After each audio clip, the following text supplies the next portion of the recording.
Lorsque nous traversons des crises sur le plan conjugal, il est préférable de régler ces crises-là en interne, de tout faire pour régler ces crises, que d'aller se jeter dans les bras d'un autre ou d'une autre.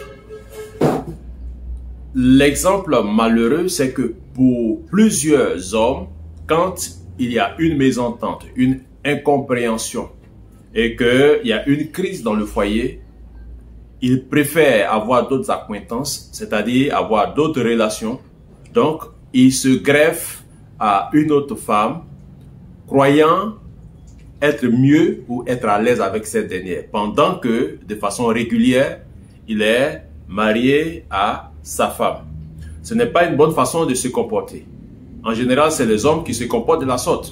Lorsqu'il y a une crise qui survient et que je ne m'entends pas avec mon épouse, je préfère aller être avec une autre qui, qu'elle sache ou qu'elle ne sache pas que je sois marié, m'accorde certainement un cadre ou bien une illusion d'affection et d'amour. Et je crois que c'est ce qui peut être le mieux pour moi. Ça fait que la crise à la maison, la crise conjugale s'intensifie. Ce n'est pas une bonne façon de faire. Mieux régler les crises, s'asseoir et régler les crises.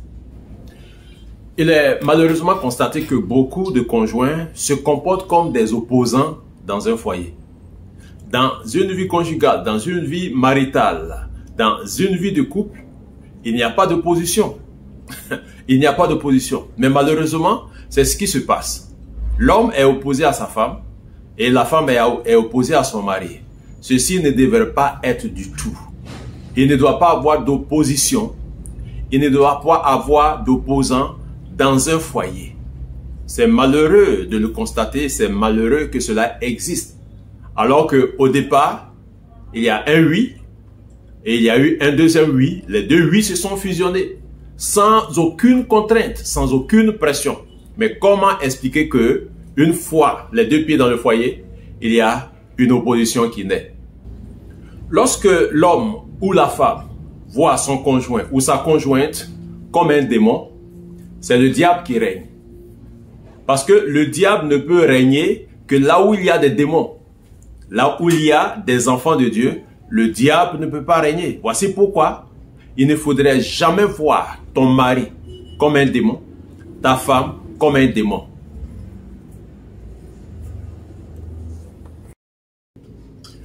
Lorsqu'un principe est violé, je parle bien sûr d'un principe conjugal et matrimonial, lorsqu'il est violé dans le foyer, il n'est pas convenable que l'homme cherche à se justifier ou que la femme cherche à se justifier. Les justifications réciproques dans le but de tirer la couverture sur soi ce n'est pas une attitude qui règle le problème dans le foyer. Ne cherchez jamais à vous justifier. Au contraire, l'esprit qui doit prévaloir, c'est l'esprit de la reconnaissance de la faute. Et cela va vous grandir, cela va restaurer votre foyer. Ne cherchez jamais à vous justifier. Jamais du tout. Parce que lorsque vous vous justifiez, vous indexez l'autre.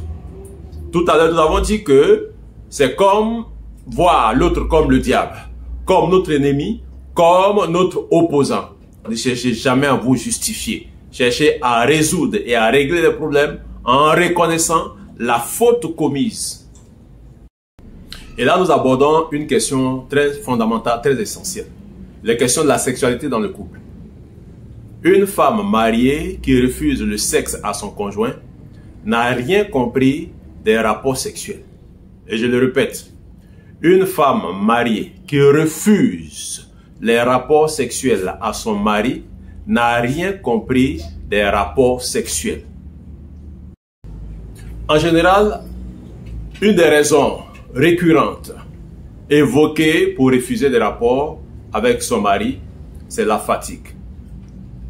La fatigue n'est pas une raison valable de refuser des rapports avec son mari.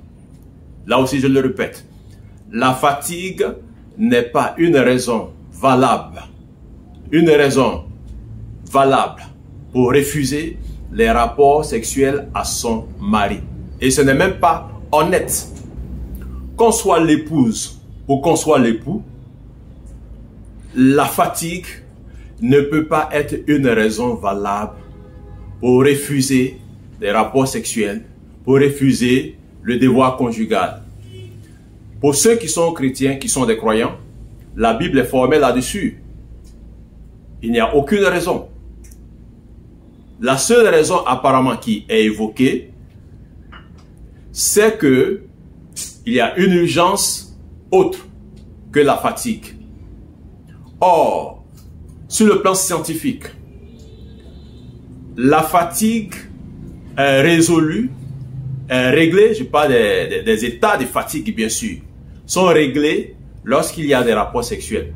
Autrement dit, les rapports sexuels contribuent à régler la question de la fatigue en réalité. Voici pourquoi on ne peut pas évoquer la fatigue pour refuser des rapports sexuels. C'est la raison pour laquelle j'ai dit que un homme ou une femme qui refuse des rapports sexuels à son conjoint n'a rien compris des rapports sexuels.